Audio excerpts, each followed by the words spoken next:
A commonly perpetuated belief is that there are secret techniques closely guarded by the grandmasters of each karate style, only to be passed down to the most elite and dedicated of students. The truth is, there are. I've learned a few. But it's not what you think. It is not some five-finger death punch or a hidden pressure point. In fact, there are no real secret strikes or hidden kill spots that we aren't already aware of in the information age today. Now, new techniques may appear, particularly in arts like jujitsu, new guards, or submissions, but we understand fighting at this point. New innovations are going to come from creative uses of long understood principles and techniques, not some wacky hand gesture or a kill button. The secret technique is also not some kind of energy blast or a touchless knockout.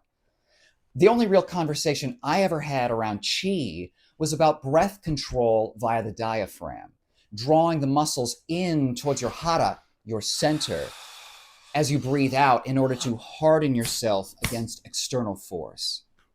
The true secret techniques are far less dramatic and serve a very specific purpose. It's code. The entire reason they exist is to hide the true moves, primarily in kata, that identify people as students of the actual grandmaster. It's an old school way to know who learned from the direct lineage and who's been copying kata from competition footage on YouTube.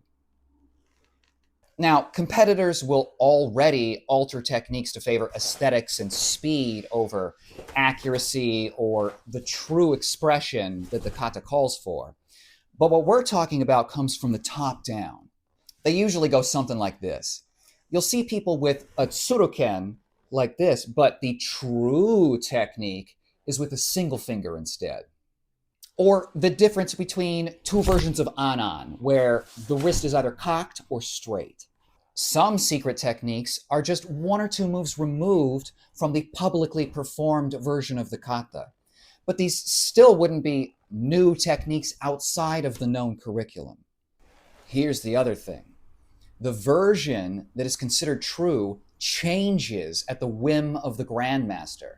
And I've personally seen this happen as recently as a few years ago.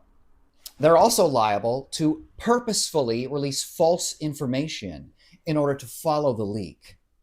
Politics have played a very big part in the karate community since its inception.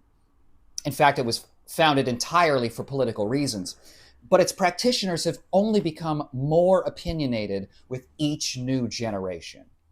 Branches of sub-styles, hybridized arts, and now the internet allow for infinite variations, and most, if not all, will not only claim superiority, but also credit or legitimacy through a direct lineage that they can't really prove. So now that you know the truth, what will you do? Will you watch world champions kata frame by frame? I mean, I did. Or will you just watch with a more careful eye, knowing that you can never unknow what you now know? I've shown you mine. Now, why don't you show me yours?